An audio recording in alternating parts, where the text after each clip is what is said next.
Hello mga guys, good morning. Time in Poland is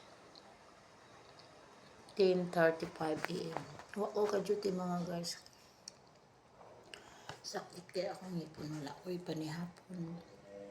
Wala akong hapunan kagabi. Tapos, ngayon lang ako nagising 10 a.m. Hindi ako nag-duty.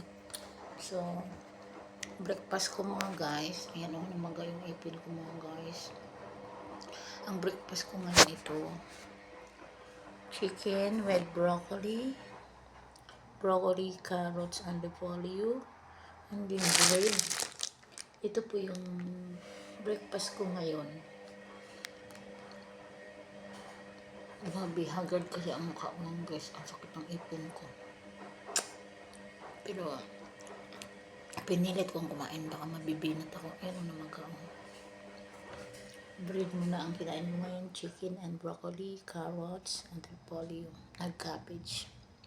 So, short muna ang video natin mga guys. Pa-share po sa aking video at sa aking YouTube na Dali Vlogger here in Poland.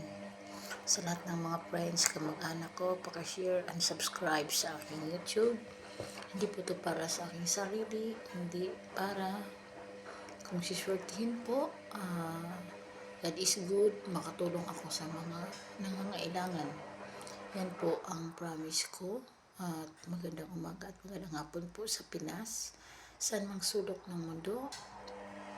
Paki-share po ng video ko at saka pa-like, pa-subscribe sa mga friends, sa mga relatives ko, sa mga neighbor, sa lahat-lahat ng nanood ng aking video or sa aking vlog, Dali Vlog in Poland.